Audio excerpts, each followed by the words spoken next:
Well, some might say that taekwondo was introduced to Afghanistan around 30 years ago. I'm joined here outside the Olympic Park by an Australian who today is introducing alternative music, including rock, to Kabul. Travis Beard, guitarist for the Kabul-based band White City, who's organised an annual festival in an effort to foster a local Afghan rock music scene. First of all, why White City, Travis? Well, in Afghanistan, the UN use a security term, White City, when you have a lockdown, when there's an attack in Kabul.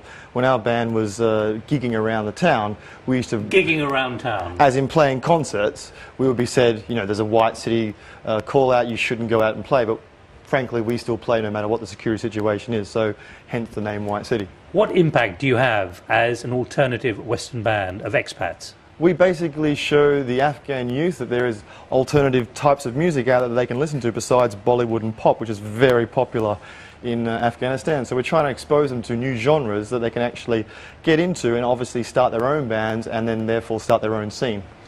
What kind of security implications are there? I mean, do you literally, as you said, you were gigging around Kabul. Do you go up and set up a platform and then just start playing? No, in Afghanistan, cultural sensitivities in Afghanistan are that you can't play music in public. We play music within compounds, within restaurants, within allocated places where it's safe, where you have security measures in place so that people who want to come and see your music can get in, and obviously people who would like to disrupt what you're doing cannot get in.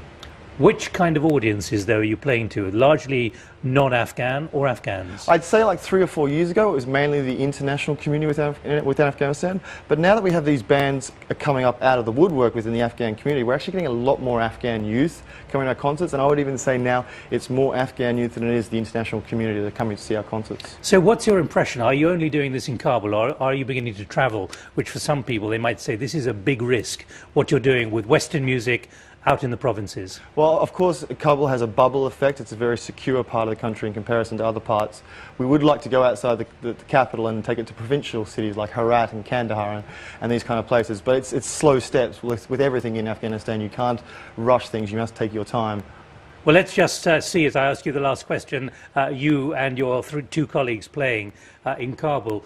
How do you see this changing, particularly when you talk about what is now coming out of what you call the woodwork in the villages and the towns outside Kabul? Quickly, if you can.